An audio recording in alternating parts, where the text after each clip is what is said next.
Em tempos de trevas e idolatria, quando o povo de Israel se afastava cada vez mais do Deus vivo, surgiu uma voz solitária no deserto, como um trovão que ecoa antes da tempestade.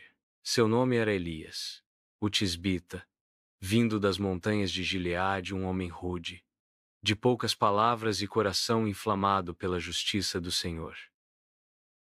Elias, o profeta do fogo. Vestido com uma capa de pelos e cingido por um cinto de couro, ele não era um sacerdote nem um rei, mas sua autoridade era maior que a de ambos, pois falava em nome do Altíssimo.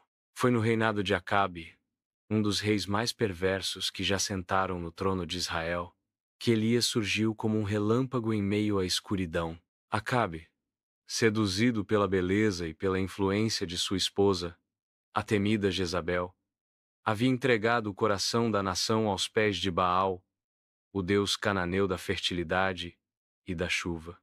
Altares foram erguidos, profetas do Senhor perseguidos, e o sangue dos justos manchava o chão sagrado. Então Elias apareceu diante do rei com uma mensagem cortante como espada.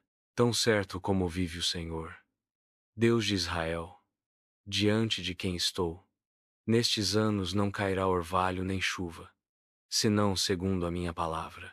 E como veio, desapareceu um raio que rasga o céu e some na noite. Durante os longos anos de seca, enquanto a terra rachava e os rios secavam, Elias foi escondido por Deus. Primeiro, Deus o enviou ao ribeiro de Querite, onde foi sustentado por corvos, aves impuras aos olhos da lei, mas instrumentos obedientes nas mãos do Criador. Eles lhe traziam pão e carne, manhã e tarde, e o profeta bebia das águas que ainda corriam. Quando o ribeiro secou, Deus o conduziu a Sarepta, uma pequena cidade fenícia, onde uma viúva e seu filho viviam à beira da morte. Ali, Elias operou seu primeiro milagre registrado. O azeite da botija e a farinha do pote nunca acabaram, enquanto durou a seca. E quando o filho da viúva adoeceu e morreu, Elias clamou ao Senhor com tamanha intensidade que os céus não resistiram, e a vida voltou ao menino, marcando a primeira ressurreição registrada nas Escrituras. Mas o clímax da história de Elias se desenrolaria 3 anos depois, no topo do Monte Carmelo. O Senhor ordenou ao profeta que se apresentasse novamente a Acabe. O rei o acusou de ser o perturbador de Israel, mas Elias respondeu com coragem: Não sou eu que perturbo Israel, mas tu e a casa de teu pai, porque deixaram os mandamentos do Senhor e seguiram os Baalins. Então propôs um desafio: reunir todo o povo de Israel, os 450 profetas de Baal e os 400 de Azerá, e construir 2 altares, um para Baal e outro para o Senhor. O Deus que respondesse com fogo seria reconhecido como verdadeiro. Desde o amanhecer até o meio-dia, os profetas de Baal clamaram, dançaram, cortaram-se com lanças, gritaram até perder a voz, mas o céu permaneceu em silêncio absoluto. Então Elias, com simplicidade e reverência, reconstruiu o altar do Senhor com 12 pedras, uma para cada tribo de Israel. Sobre ele colocou lenha, o novilho, e em um gesto dramático, ordenou que se despejasse água 3 vezes, até que tudo estivesse encharcado. Então orou: Ó Senhor, Deus de Abraão, Isaque e Israel, manifesta hoje que tu és Deus em Israel. E o fogo caiu do céu, uma torrente flamejante que consumiu o sacrifício, a lenha, as pedras, o pó e até a água no rego. O povo caiu com o rosto em terra e clamou: O Senhor é Deus! O Senhor é Deus!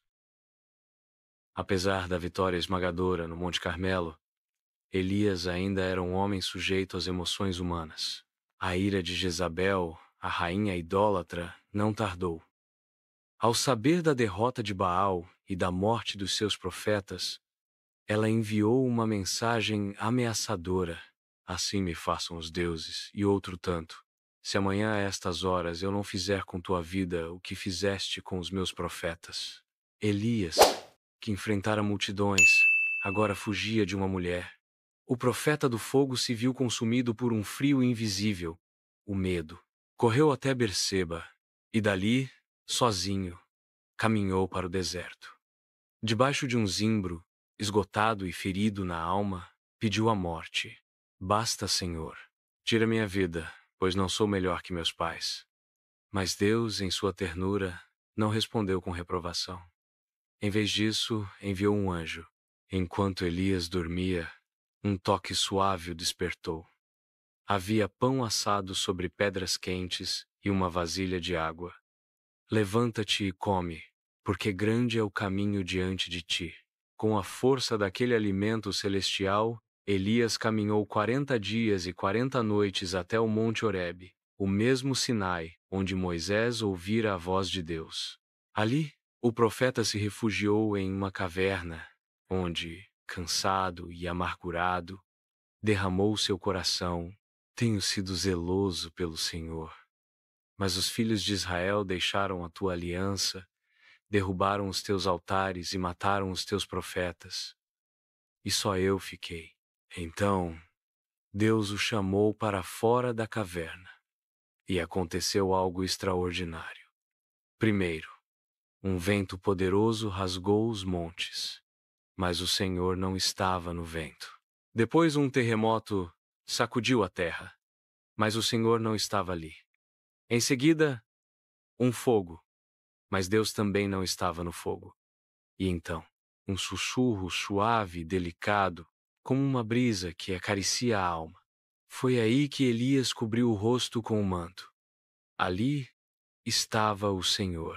Deus não veio como Elias esperava, com trovões ou castigos, mas como um pai que fala ao coração cansado. E lhe deu uma nova missão. Chegou então o momento final. Elias sabia que sua hora estava próxima.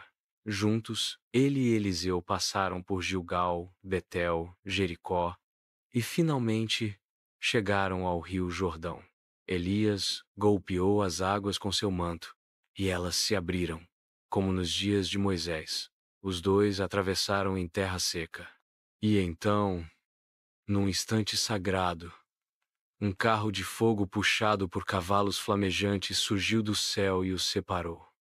Um redemoinho elevou Elias aos céus.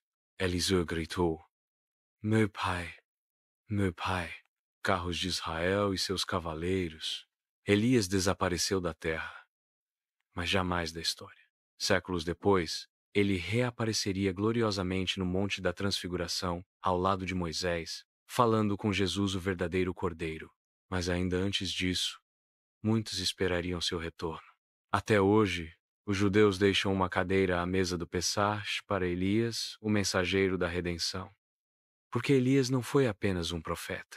Ele foi o trovão antes da chuva, o fogo que purifica, a voz no deserto, um homem que ousou crer, clamar, desafiar reis e ouvir Deus até mesmo no silêncio.